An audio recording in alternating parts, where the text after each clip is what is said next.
Behind you 100%. CalmWaters. Summary: Luz is questioning her gender identity and goes to the non-binary person she's closest to for advice. Notes: see the end of the work for notes. Work text: Hey, Rain? You can play, like any instrument, right?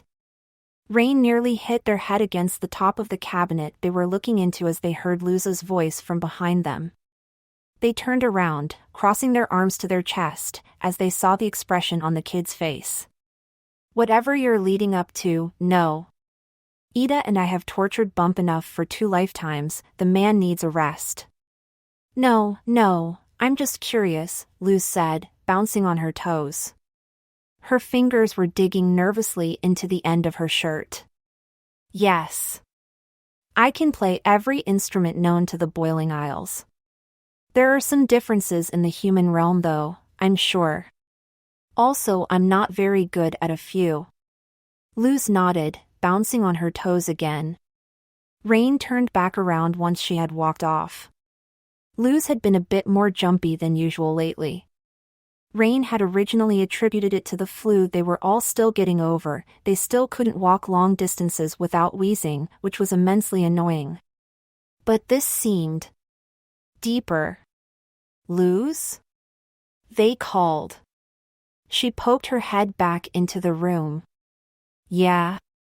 Why did you really ask? Oh, So, my mom got me this guitar. She said I could serenade Amity or something.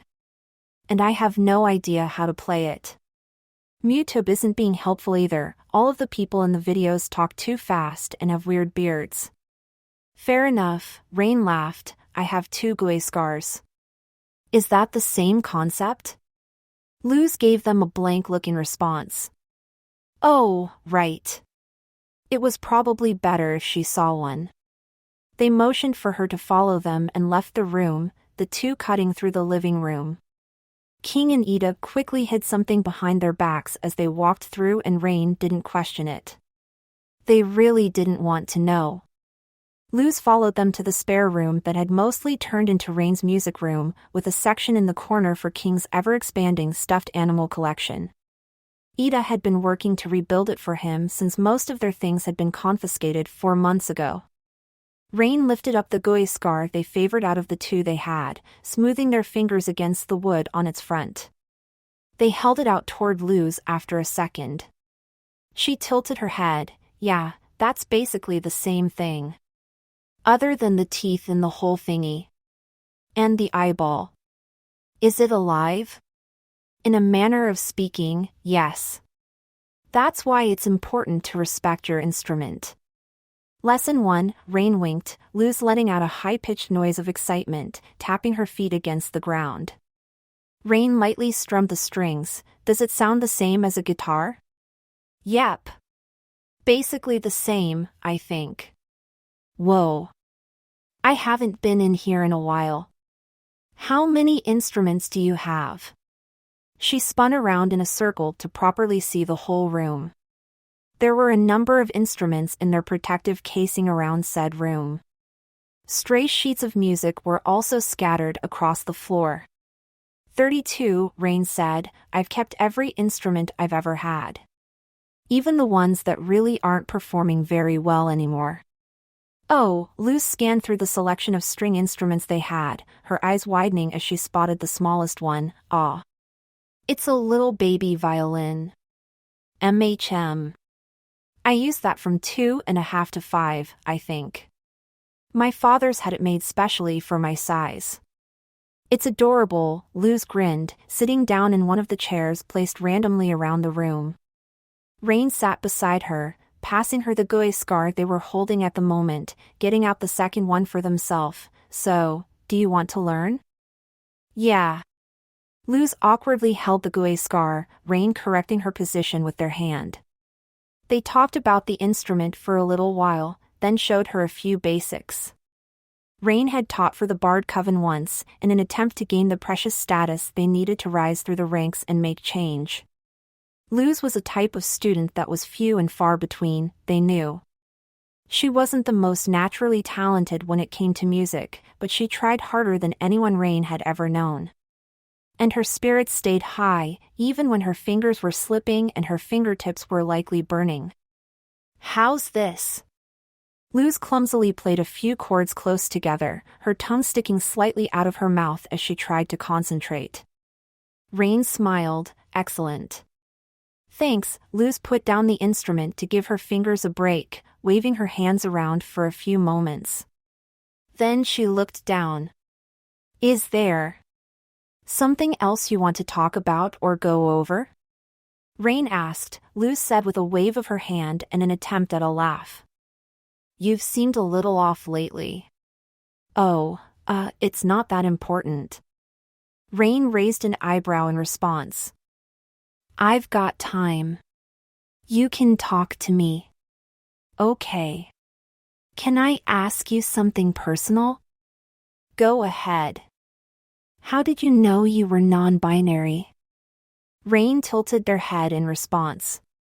That term was unfamiliar to them. It was probably a human thing. Luz read the blank look on their face, going red. "Guess that's what humans call it. It's when you aren't really a man or a woman. Or maybe you are, but your gender identity does lie a bit outside of it too." "Okay," Rain nodded. That made sense. On the Boiling Isles, it didn't really need its own term. Nobody cared. The only time Rain had ever really had an issue related to it as an adult was in the few times they traveled into the human realm, for one reason or another. Every time they went there, someone attempted to make them feel like their existence was responsible for the supposed downfall of human society. Were humans okay? Anyway, how did you know? It might be a little different here. Well, Rain leaned back in their chair. "When I was about 18 or 19 months old, I think, I started expressing discomfort with the pronouns and titles my fathers referred to me as. Also dresses, although when I was younger I think I just didn't like that they made me trip when I tried to run. I don't mind them now." Luz's eyes widened slightly. 18 months old? Rain tilted their head, meeting Luz's eyes. She looked panicked. Oh. Some people know right away. I was one of those people. Some people take a much longer time though, or don't realize it until after puberty. That's completely valid too. I mean, Ida and I didn't have anything in our lives completely sorted out until now. We're both in our 40s. No! Luz groaned, flopping out of her chair and onto the floor. Does that mean I'm going to have to wait until I'm really old to figure stuff out? Really old? Rain looked over their glasses at her. Ignore that. She exclaimed. Anyway, continue on with what you were saying?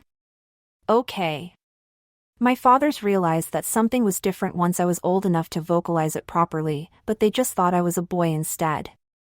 I hadn't quite grasped the concept that there was something outside of the two most common genders yet, though. I was 2 when my first brother was born, and by the time the second was born, it was clear that I wasn't a boy either. So right before I started school when I was 4, I finally switched to the right pronouns and I socially transitioned. I barely remember most of it, to be honest. Oh, cool. It's good that your parents were supportive. Luz drummed her fingers against her knee. A lot of parents in the human realm aren't, even though my mama is. Why not? Rain asked. They were personally unable to fathom rejecting a child for something they couldn't control. Or rejecting a child in general. I dunno. We're weird. A religion is a lot of it, I think, Luz shrugged. The more Rain spoke to Luz, the more desire they had to keep her in the demon realm permanently. And honestly, that seemed to be the girl's life plan once she graduated from high school. My parents were supportive. Rain pulled their knee to their chest, resting their chin against it, but when I got older and I had a lot of younger brothers, I tended to be the last priority on their minds. I went through some changes that I didn't want to when I was 14. It took me until I was 20 to fully feel comfortable in my body. Oh. Luz looked down at their feet. Why did you ask, anyway? Rain met her eyes once she looked back up. Are you having some questions of your own? Kind of. She fidgeted a little bit, breaking eye contact. I dunno. I'm fine with being called a girl, I always have been. I didn't really think about when I was little at all. I don't think I'm a boy. But I still feel like maybe there's a little bit more, you know? I know Mama and Ida would support me no matter what. But I wanted to talk to you about it first. Because obviously you have the most experience. That's one way to put it, Rain smiled, resting their hand on the instrument Luz was holding again. Thank you for telling me. One thing I do want to emphasize is that my story is just that. Mine. You have your own story in the makings as we speak. Don't feel like you aren't good enough to be something just because your experience doesn't perfectly match up with someone else's. I know, Luz nodded. Do you, think Amity will care? I don't think so. I think she'll support you no matter what. And you said you're not a boy, right? So I doubt a slightly different gender identity would change her attraction to you. Thanks for listening, Rain. Luz set their gooey scar on the ground and gave them a surprise hug. They gave her a small smile in response, hugging her back. They'd come to feel a great deal of responsibility for the girl and King, even after only having known them for about half a year. It's no problem. If there are any changes you want to make now, or in the future, you can tell me and Ida. We'll be behind you 100%. Or Camila, of course. Yeah, Luz said with an awkward laugh, my mama is awesome. But this stuff is a bit harder in the human realm, like I said before. People outside of our house aren't very accepting. And even if I wanted to, it would be really expensive to do anything medically. Oh, Rain frowned, we're covering affirming surgeries under general healthcare, which, if we can get the system right, is free. I know. It's so much cooler here, Luz grinned. Rain felt the tiniest prickle of pride in their stomach as she started to try and play the gooey scar in her arms again. It was a good feeling, having a kid that was like them in some ways, though this girl was quite a bit like Ida in some ways as well. Not something they'd expected, certainly. But it was welcome. Hey, nerds, Ida walked into the room without so much as a knock. King and I need you two to settle a bet. Great, Rain rolled their eyes, Ida walking back out. Well, we'd better go see what's going on. Yeah, Luz put away the gooey scar, Rain doing the same with the one they had been using. Thanks again, Rain. No problem, Rain said, watching her start to walk out the door. Wait. Luz? Huh? Luz turned around. Everything's going to be just fine, Rain said. No matter what you learn, you are. I promise. A smile grew on Luz's face and she turned back around to leave, Rain walking over to follow. That smile was enough to brighten their whole day. Notes, sending all the love to other non-binary folk. Thank you for reading, comments are appreciated.